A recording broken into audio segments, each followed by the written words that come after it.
अरे तुम्हारा पहली बाजू काट कही यार।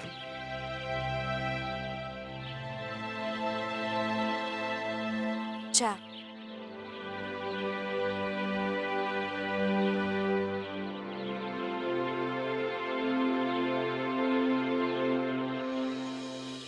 जो बेटा હવે વારે ઘડીએ પિયર ના હોતી, છેલ્લા દિવસોમાં તેડી જઈશું. ભલે બા. અને હોબરે જીગલા, આ રસ્તો પેલી શુકલની દુકાનો આવે છે ને કંદોઈની, ત્યોથી મીઠાઈનું બોક્સ લઈને બુનના ઘરે આલી આવજો હો.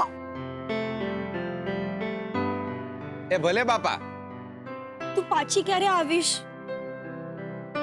આવીશ અને નહીં આવું ને તો તું આવી જજે. મારું ઘર ક્યાં દૂર છે? તારું ધ્યાન રાખજે. હા હા. જો તું આવી અને હું જઈ રહી છું, પણ કઈ વાંધો નહીં, આપણે ફરી મળતા રહીશું. ભલે. એ તું પણ સાથે ચાલ ને. એ બાને તું મારું સાસરું જોઈ લઈશ અને આપણે સાથે રહીશું. હું હા બેટા, તારે જવું હોય તો જા. એ બાને આખું ગામ જોવાઈ જશે. હા, પણ એવી રીતે હું પણ હવે પણ કર્યા વિના મેલને જવું હોય જા સોની મોની. એમાં ભાઈની સામે શું જોઈશે? ભૈલો થોડો ના પાડવાનો. ચાલ ને સાથે, અને પછી તું અને ભૈલું સાથે આવી જજો. સારું, તમે લોકો કહો છો તો આવું છું. હું જઈ આવું ને? એમાં પૂછવાનું ના હોય, જઈ આવો. તો ચાલો, બોલો શ્રી અંબે માત કી જય. જેવો ગોડ્યો હશે. અલા તું તારી બુનના સાસરે મેલવા જઉં છું જાત્રાએ. આમાં જા જત્યો સોની મોની ચોપલું થયાવાના. બોલી મોટી બોલ માડી અંબે. પણ બાપા તો બોલ માડી અંબે, જય જય અંબે. હા આમાં જા.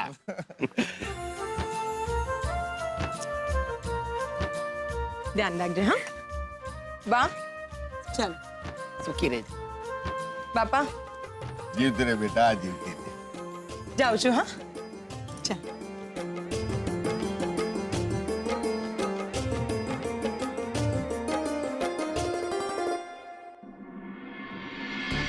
બહુ માં બનવાની છે એમાં હનો ગોદમાં ઉઠાવીને ઘરે લઈ આવ્યો તો. અરે બા, જે વાતે ઝઘડો થયો તો એ તો પૂરો થઈ ગયો ને.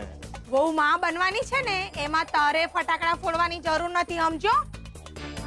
મારે તું એકનો એક છે દીકરો, અને મારે આગળ પાછળ કોઈ નથી, નથી ભાઈ નથી બેન. એક વાત કાન ખોલીને સાંભળી લે, વહુના પહેલા ખોળે તો દીકરો જ જોઈશે. જો વહુના પહેલા ખોળે દીકરો નહીં આવ્યો ને અને વંશ પેલો આગળ નહીં હેડ્યો ને તો તારા બાપાનો જીવ અવગતે જહે. ભૂત થાય. હા બા, વાત તો તારી સાચી છે. છોકરો તો આપણે જોઈએ, પણ બા દીકરી આવી તો? ના ભાઈ ના, ત્યાં વેવલા વેળા મને નહીં બતાવતો તું. જો મારી વાત સાંભળ, વહુને સમજાવી ફોંગલાવીને ડાક્ટર પાસે લઈ જા અને 5-25 રૂપિયા વધુ આપીને ડાક્ટરને પૂછી જો કે વહુના પેટમાં દીકરો છે કે દીકરી. આ શું બોલો છો તમે?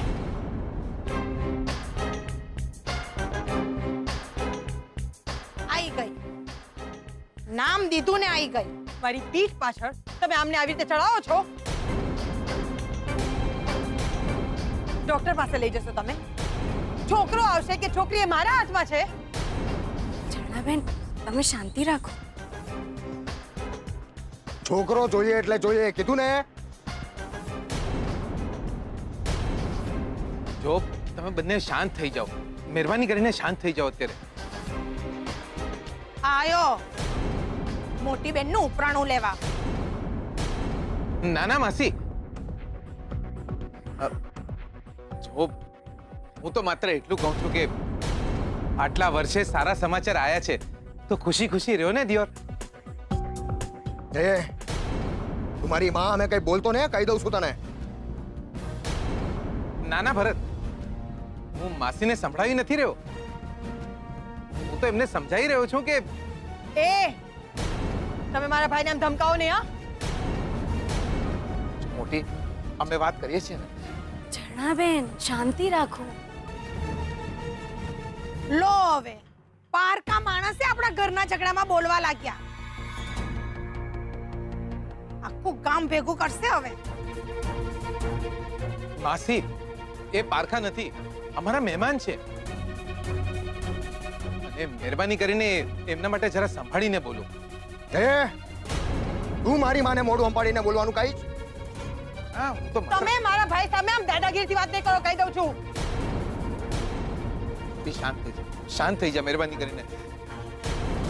જુઓ, મોટી માં બનવાની છે, હવે સુખેથી રહ્યો ને દિયોર.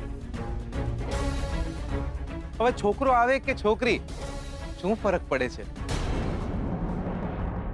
જે પણ બાળક આવશે એ તમારું જ બાળક હશે, આ ઘરનું બાળક હશે. ના ભાઈ ના, હા? અમારે તો પહેલે ખોળે છોકરો જ જોઈએ. અમે આને ડાક્ટર પાસે લઈ જશું, ડાક્ટરને બતાવશું. જો ડાક્ટર કહેશે ને કે આના પેટમાં છોકરો છે તો કોઈ વાંધો નહીં. અને જો છોકરી આવી તો શું કરશો તમે? તો હિન્દી તું તારા બાપના ઘરે.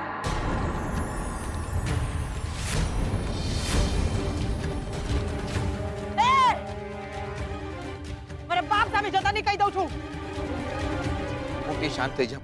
જો તમે એ તારી આ મોટી બહેને કહી દે મોઢું સંભાળીને વાત કરે મારી વાત હે. આ ખોટું કહેવાય ભરત, આ ખોટું કહેવાય ભરતિયા. જો અમે તો તમને સમજાવવાનો પ્રયત્ન કરીએ છીએ કે લઈ જા તારી બેને તારી ઘેર લઈ જા. નહીં. ચાલ લઈ જા કીધું ને, લઈ જા. ચાલ લઈ જા, તમે લોકો ઘેર જાઓ. નહીં, નહીં, ભરત. લઈ જા તારી બેને ઘેર લઈ જા. ભરત, એવું ના કર, લઈ જા, અરે નહીં કીધું ને, કર. લઈ જા, સંભળાતું નથી તને. ભરત, જો તું સમજવાનો પ્રયત્ન કર. તમે મારા ભાઈ પર હાથ ઉપાડ્યો. હવે આવજો મારા પાપાના ઘરે છૂટાછેડાના કાગળિયા પર સહી લેવા માટે. જાઉં છું. નહીં, મોટી, મોટી એવું ના કર ભરત. મોટી, મોટી, મોટી એવું ના કર.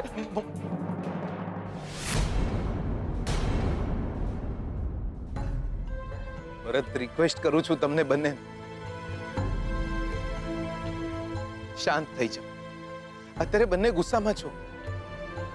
એટલે ભરત, યાદ કર કે પ્રેમ લગ્ન કર્યા છે તમે, અને આજે આટલા વર્ષે મા બાપ બનવાના છો તમે, તો સુખેથી રહો ને દિયો. તને જોઈએ ને તો હજી બે ચાર આલી દે, મને આલી દે. પણ મારી મોટી સાથે આવું ના કર, મારી બેન સાથે આવું ના કર ભરત. માસી, માસી, માસી, મારી મોટી સાથે આવું ના કરો. ના કરો મારી બેન સાથે આવું. એ માસી, સાંભળ. આજથી તારી મોટી બેન છોકરો આવે ત્યાં સુધી તારા ઘેર રહેશે. જો છોકરો આવશે તો એના બાપ જોડે મોટો થશે. એ છોકરી આવી તો એના મામા હાથે. સમજી ગયો? હે રંગ લો જામ્યો કાલિંદડી ને ઘાટ, છો ગાળા તારા ઓરે રંગીલા તારા, રંગ ભેરું જુએ તારી વાટ. રંગ લો હે રંગ લો જામ્યો કાલિંદડી ને ઘાટ, છો ગાળા તારા ઓરે રંગીલા તારા. તમારા બનેવીએ તમને તમાચો માર્યો છે અને તમે સમજ્યા બકા? એમાં શું? મોટી બેન સુખી થાય એ માટે આટલું તો સહન કરવું પડે બકા. You know what the problem is? એટલે તકલીફ શું છે? દુનિયા નથી જોઈ આપણે, નથી મારી મોટી બેને કે નથી ભરતે. જે તમે અને મેં જોઈ છે. મારે મારી વહુને છૂટાછેડા આલી દેવા પડ્યા. અને તમે તો તમારા વરથી છૂટા છો જ. ગમતા માણસો બહુ સસ્તામાં મળી ગયા છે અમને. અને સસ્તામાં મળી ગયેલા માણસો કોકના માટે કેટલા મોંઘા હોય એ એકલા રહેનારાને જ ખબર. તમે એ નથી જે મેં શહેરમાં જોયા હતા. તમે અહીંયા કંઈક અલગ જ છો. લાયા બાકી તમે તો જોરદાર. કેવો છું હું અહીં? એકલે હાથે લડનારા, સંજોગો સામે, જીવતર સામે, તમાચો ખાઈને પણ ચૂપ રહેનારા. મને છે ને મને કોકે કહ્યું હતું કે હું એક ઘૂંટડો ઝેરનો પી રહી છું, પણ આજે મને તમારા માટે પણ એવું જ લાગી રહ્યું છે. આજે મને તમે મારા જેવા લાગી રહ્યા છો. મેં મારી બધી જ વસીહત શંભુના નામે કરી નાખી અને તમે વિદેશ ગયા, પૈસા કમાયા, જેથી તમે તમારું ઘર, ખેતર જે ગીરવે મૂક્યું છે છોડાવી શકો. હાથમાંથી સૂકી રેતીની જેમ સરકી જતા સંબંધોને હું પકડી રાખવા માટે મથતી હતી. અને તમે પણ પૈસા કમાઓ છો, જેથી પલ્લુને સારું થઈ જાય અને મોટી બેન તમારી સાસરે સુખેથી રહે, એટલા માટે તમે તમાચો ખાઈ રહ્યા છો. મને ખબર નહોતી કે આ રંગલાને રડવું આવે છે. યાર, જેના લીધે આપણે હસતા હોય ને એ લોકો માટે રડી શકાય. એમાં શું, મારી પલ્લુને બહુ પ્રેમ કરું છું, ખરા જીવથી પણ વધારે. મારી પલ્લુ નાની હતી ને ત્યારથી એના હાર્ટમાં તકલીફ છે. ડોક્ટરોનું કહેવું છે કે જેમ જેમ ઉંમર વધશે એમ એની તકલીફ પણ વધતી જશે. સાચું કહું તો મારે પૈસા કમાવા છે મારી પલ્લુ માટે.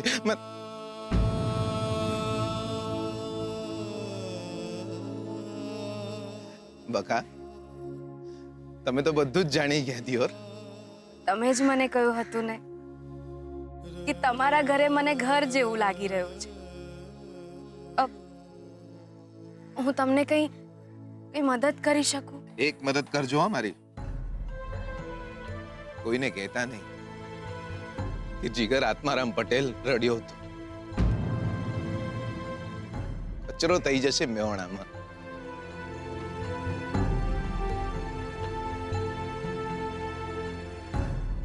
જાઓ, તમે ઘરે જાઓ, હું ખેતરે જાઉં છું. લાગતું નથી કે આટલી મહેનત કર્યા પછી પણ આ માણસોના હૃદયમાં કઈ પ્રેમ ભેમ જેવું ઉગે. પણ ખેતરે જઈને આટલી જ મહેનત કરીએ ને તો પાક સારો ઉતરશે. જાઓ, સાચવીને જજો. હે રંગલો જામ્યો કાલિંદડીને ઘા.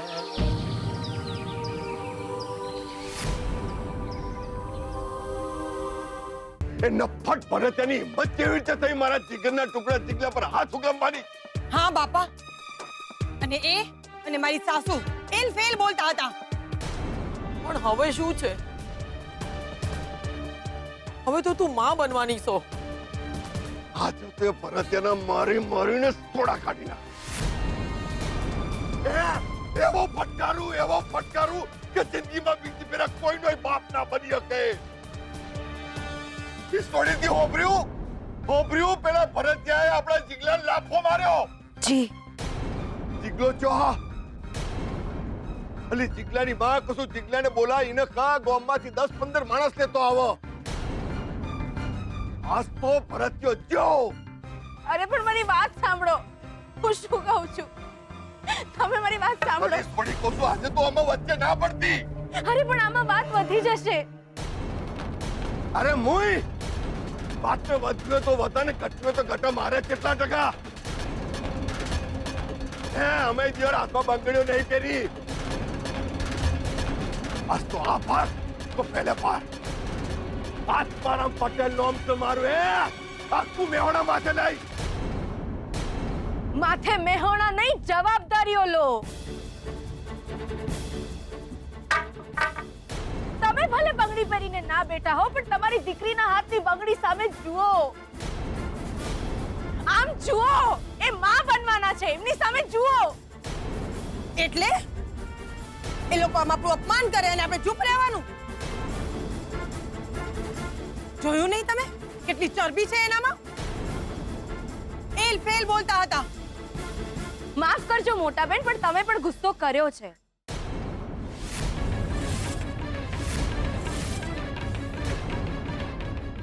તમે મને શું કહ્યું હતું કે તમે એકબીજાને ગમો છો? જુઠ્ઠું બોલ્યા છો તમે.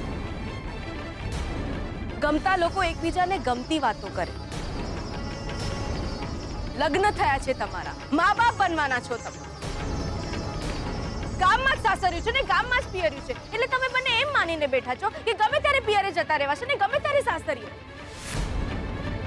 એ લોકો પણ એવું જ માને છે કે ગમે ત્યારે તમને કહી દેવાશે કે ચાલી જાવ ને તારા પિયર. આ પ્રેમ નથી. ગમતા લોકો એકબીજાને આવું ના કરે.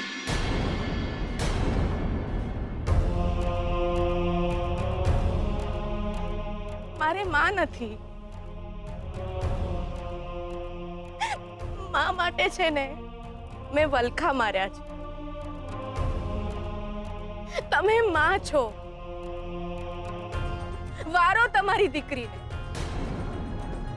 સમજાવો એને કે ઘર શું પરિવાર શું. બે વાત જતી કરવાનું કહો કે આ હક નથી, આ ગુસ્સાની વાત છે. અરે સીનો હક ને સીનો ગુસ્સો. ઈને મારા જીગલાને લાફો ચમ માર્યો બસ. પણ જેને લાફો ખાધો છે એ ચૂપ છે ને. તમારા બધા માટે જજુમી રહ્યા છે, તમારા બધાના સુખ માટે, જેથી પલ્લુને સારું થઈ જાય, મોટી બેન સુખેથી રહે. લાફો ખાધા પછી પણ બે હાથ જોડીને ઊભા હતા. તમે જ મને કહ્યું તું ને કે વિદેશ ફૂટપાથ પર સૂતા હતા અને મજૂરી કરતા હતા. ત્યારે એમને આપવાનું નહીં થયા હોય છતાં એ મજૂરી કરતા રહ્યા. એક એક પૈસો ભેગો કરતા રહ્યા, જેથી મોટી બેન સાસરે સુખેથી જીવે. છૂટાછેડાની વાત કરે એટલા માટે નહીં.